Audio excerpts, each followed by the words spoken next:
আসসালামু আলাইকুম। সুপ্রিয় শিক্ষার্থীরা, কেমন আছো? আলহামদুলিল্লাহ, আমি ভালো আছি। আশা করি তোমরাও ভালো আছো। ভালো থাকো, সুস্থ থাকো, এই কামনাই করছি। আমার পরিচয় এর মধ্যে অনেকেই জানো, তারপরে আবার নতুন করে বলছি। আমি মোহাম্মদ রিয়াজউদ্দিন, সহকারী শিক্ষক, বড়ইকান্দি বাহরুল উলুম দাখিল মাদ্রাসা, কেরানীগঞ্জ, ঢাকা। আজকে তোমাদের জন্য আমি নিয়ে এসেছি নবম এবং দশম শ্রেণী, শুধু নবম শ্রেণী বললে হবে না, নবম ও দশম শ্রেণীর উচ্চতর গণিতের অধ্যায় 14 থেকে একটি বিষয়, যেটা তোমরা জানো যে এই অধ্যায়ে একটি বিষয় আছে, সেটা হচ্ছে সম্ভাবনা। তো আমার এক শিক্ষার্থী কমেন্টের মাধ্যমে আমাকে বলেছিল যে এই ক্লাসটি যেন আমি ইংলিশ ভার্সনে করে দেখাই। তো আমি চিন্তা করলাম যে বাংলাদেশের অধিকাংশ শিক্ষার্থী হচ্ছে বাংলা ভার্সনের, তো সুতরাং ক্লাসটা এমনভাবে করি যাতে ইংলিশ ভার্সন এবং বাংলা ভার্সন উভয় দলের শিক্ষার্থীরাই যেন এখানে উপকৃত হতে পারে। তো সেই জন্য আজকে আমি ক্লাসটি মোটামুটি এরকম বলতে পারো মিক্সড ক্লাস করব আর কি, ইংরেজি বাংলা মিলিয়ে। তো আমি যে বিষয়টা নিয়ে এসেছি সেটা হচ্ছে তোমার প্রবাবিলিটি, অর্থাৎ সম্ভাবনা। What is probability? মানে সম্ভাবনা কী জিনিস?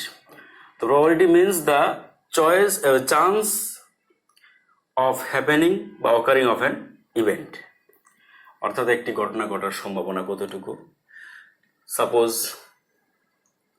আগামীকালকে বাংলাদেশ আর ভারতের ক্রিকেট ম্যাচ হবে, তো এখানে টসে জেতার সম্ভাবনা কার, ম্যাচ জেতার সম্ভাবনা কার,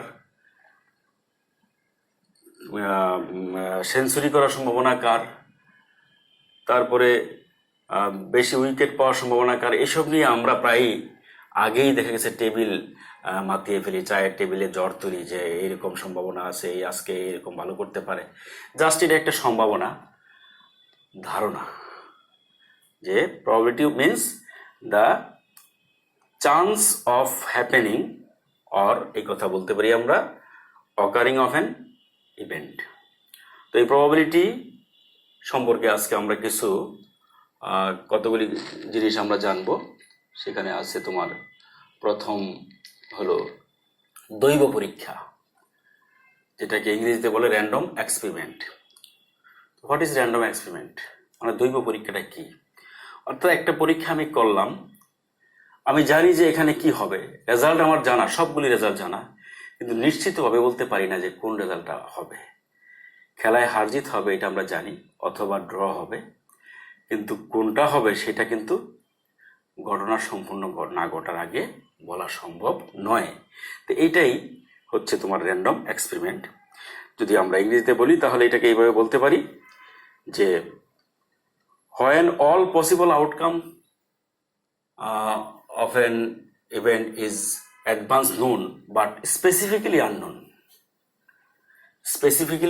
unknown. All outcomes of an event is known but specifically unknown, then it is called random experiment.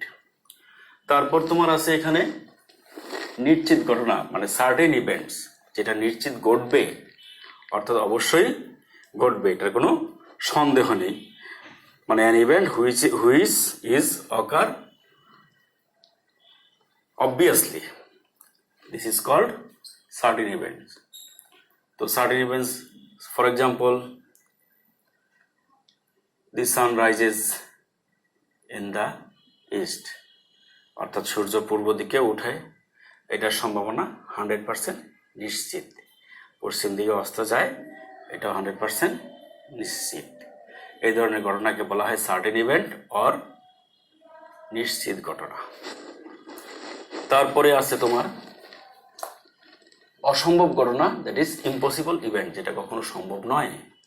যে ঘটনাটা কখনো সম্ভব নয় সেটাকে বলা হয় ইম্পসিবল ইভেন্ট। সাপোজ আজ রাতে সূর্যের আলো দেখা দিবে বাংলাদেশে, এটা সম্পূর্ণ ইম্পসিবল।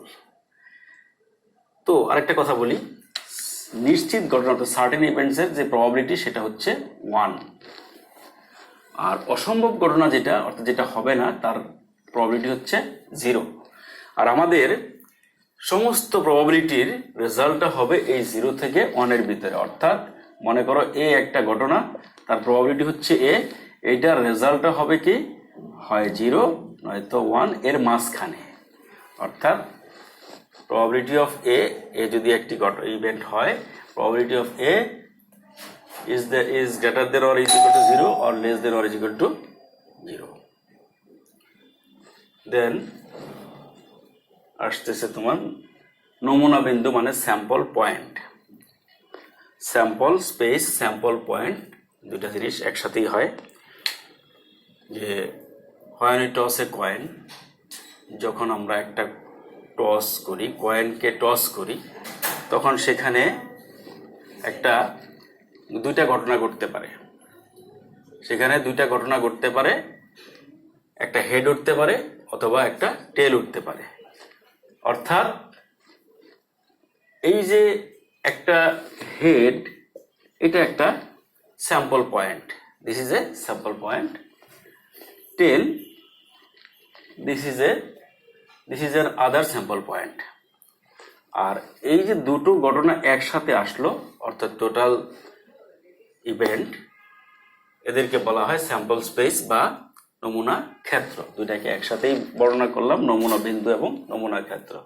স্যাম্পল স্পেস হলো অল আউটকামস, আর নমুনা বিন্দু বা স্যাম্পল পয়েন্ট হলো any of the element of the sample space. Then favourable outcomes, that is অনুকূল সম্ভাবনা। অর্থাৎ আমি যে ঘটনাটা ঘটাতে যাচ্ছি সেটার অনুকূলে কতগুলি ঘটনা সম্ভব। সাপোজ আমি ছক্কার যে একটা গুটি, যেটাকে ইংরেজিতে বলে ডাইস, যে ডাইসকে যদি থ্রো করা হয়, when throw a dice, then 6 outcomes occur.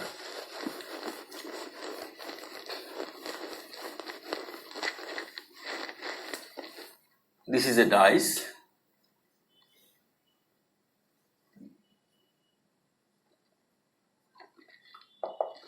আমরা জানি যে একটা ডাইস বা ছক্কার গুটির 6টা পিঠ থাকে। সেখানে 1 2 3 4 5 6 এ ধরনের 6টা নমুনা বিন্দু থাকে।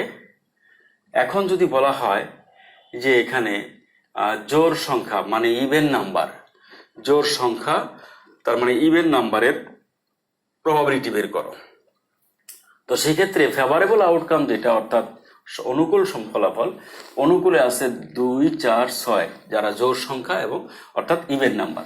তাহলে কয়টা? 1 2 3। ফেভারেবল আউটকাম হচ্ছে 3। ফেভারেবল আউটকাম হচ্ছে 3। আর টোটাল আউটকাম এখানে হচ্ছে 6, অর্থাৎ মূল মানে সম্পূর্ণ যে ফলাফল সেটা হচ্ছে 6।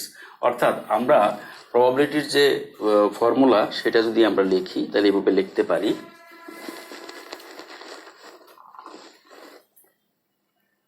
যে প্রবাবিলিটি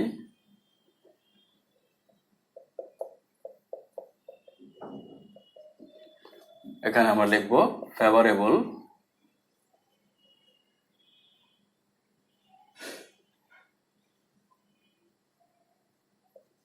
আউটকাম টোটাল আউটকাম।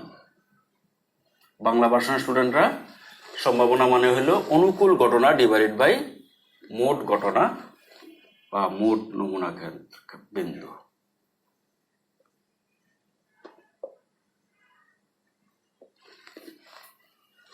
যেমন আমি যে কথাটা একটু আগে বলেছিলাম যে what is the probability of even number. Even number এখানে আছে 3টা, আর টোটাল আউটকাম আছে 6, দ্যাট ইজ 1/2।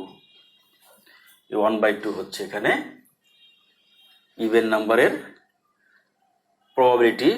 সিমিলারলি যদি বলে যে অড নাম্বারের প্রবাবিলিটি কত, একই রকম হবে। আশা করি তোমরা এগুলি বুঝতে পেরেছো।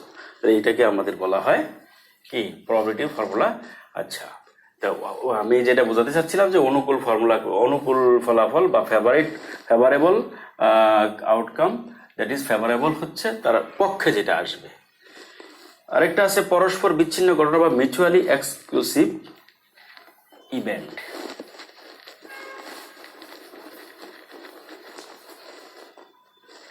যদি কোনো ঘটনা এমন হয় যে দুটোই সমান সম্ভাবনা থাকে, বা এর ধরনের ঘটনাটা হচ্ছে এরকম যে two or more possible outcomes of an random experiment আর called mutually exclusive event if the outcomes by occurrence of those events তোমার possibility or other events, অর্থাৎ যদি এমন হয় যে পরস্পর বিচ্ছিন্ন ঘটনা, যে দুইটা ঘটনা ঘটবে তো একই সাথে হতে পারে, যদিও আমাদের সঠিকভাবে জানা নাই, কিন্তু দুইটা ঘটনা ঘটবে একই সাথে, এই ধরনের ঘটনাকে বলা হয় মিউচুয়াল এক্সক্লুসিভ ইভেন্ট অর পরস্পর বিচ্ছিন্ন ঘটনা। তাহলে এই ছিল মোটামুটি প্রবাবিলিটি সম্পর্কে আমাদের যে সমস্ত তথ্যগুলি জানা দরকার। এখন আমরা আসি প্রবাবিলিটির অঙ্কগুলো আমরা কিভাবে করব, সমস্যাগুলো আমরা কিভাবে সমাধান করব সেটার মধ্যে আসি। ধরো তোমাকে বললো যে আমরা সাধারণত প্রবাবিলিটির সমস্যাগুলি অধিকাংশ ক্ষেত্রে প্রবাবিলিটি ট্রি দ্বারা, অর্থাৎ সম্ভাবনা যে গাছ সেটার দ্বারা করি। যেমন মনে করো একটা ছক্কা আর একটা কয়েন একই সঙ্গে থ্রো করা হলো, একটি ডাইস আর কয়েন একই সাথে থ্রো করা হলো। তো সেই ক্ষেত্রে কতগুলি নমুনা বিন্দু হবে, কতগুলি নমুনা ক্ষেত্র হবে সেটা আমরা দেখতে পারি। যে এটা হলো একটা ডাইস,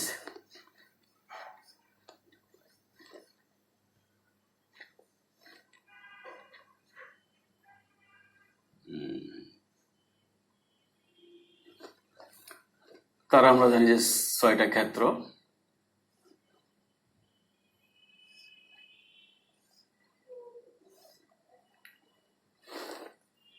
ওয়ান, 2, 3, 4, 5 and 6। এখন বলা হচ্ছে যে এখানে ডাইস আর তোমার coin throw in at once, অর্থাৎ একই টাইমে কয়েনটাও নিক্ষেপ করা হয়েছে। তাহলে কয়েনের আমরা জানি দুইটা পিঠ, একটা হচ্ছে হেড আর একটা টেল, এইচটি। তাহলে প্রত্যেকটার সাথে যদি আমি এইভাবে ঘটনাগুলি ঘটিয়ে দেই,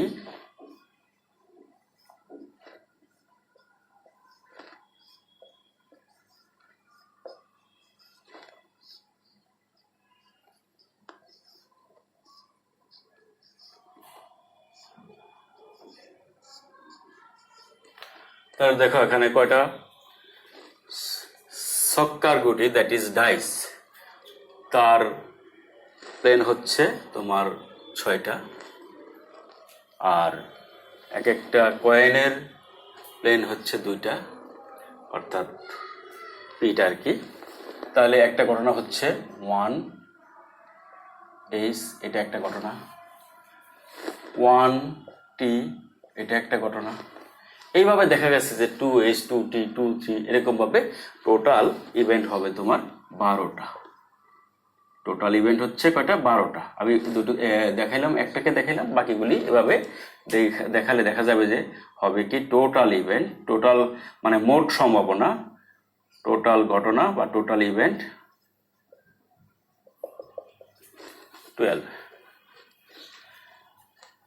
এখন যদি বলে যে এখানে তোমার মিনিমাম এইচ কত জায়গাতে আছে, মানে কমপক্ষে একটা এইচ আছে কত জায়গায়, তো এইচ 1, 2, 3, 4, 5, 6, অর্থাৎ এখানে একটা এইচ আছে, এখানে কিন্তু নাই। আবার 2H যদি আমি লিখি, সেখানে একটা এইচ আছে, অর্থাৎ হেড আছে। একইভাবে 3H, অর্থাৎ কয়টা আছে? এইচ ফেভারেবল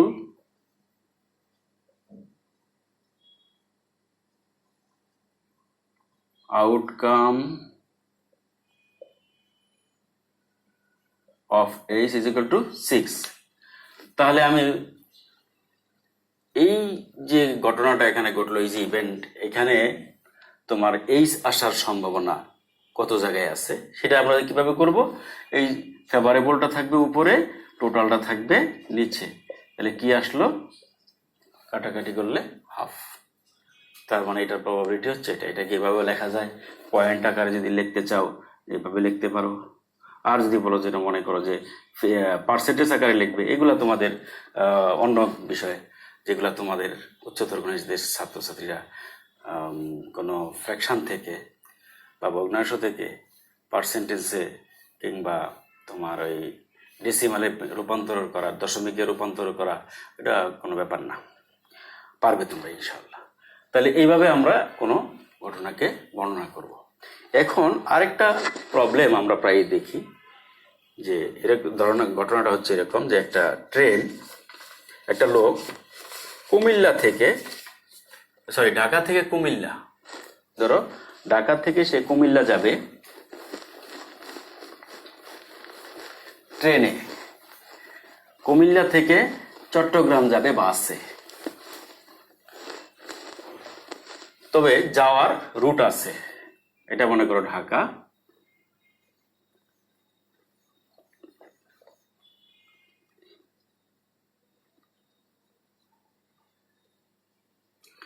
এখান থেকে সে কুমিল্লা যাবে প্রথমে কিসে, ট্রেন, বাই ট্রেন মানে ট্রেনে, এবং ট্রেনে যাওয়ার সম্ভাবনা হচ্ছে মনে করো 3/5, সাপোজ 3/5। কোথায়, জায়গাটা হচ্ছে কুমিল্লা।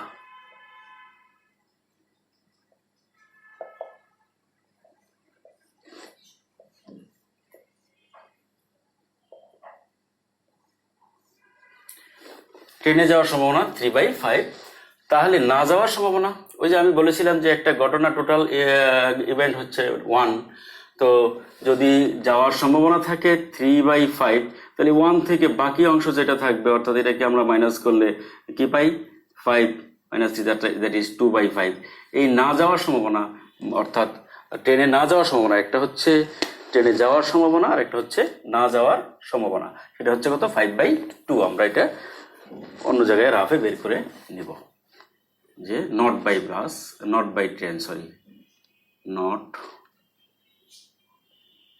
বাই ট্রেনে কি হবে 2/5। এরপরে কুমিল্লা থেকে বাই বাস,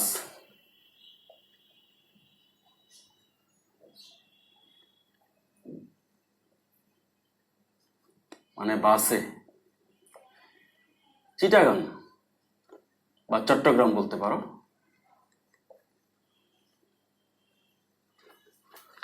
যাওয়ার সম্ভাবনা ধরো 3/8। তাহলে না যাওয়ার সম্ভাবনা কত, ওইভাবে আমরা 1 থেকে যদি 8/3 মাইনাস করি তাহলে 5/8 হবে।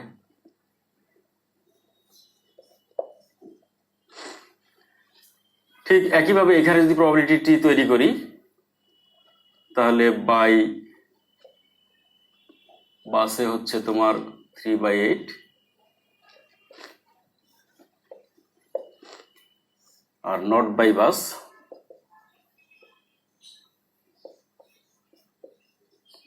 কি হবে 5/8, আমরা বের করতে পারি।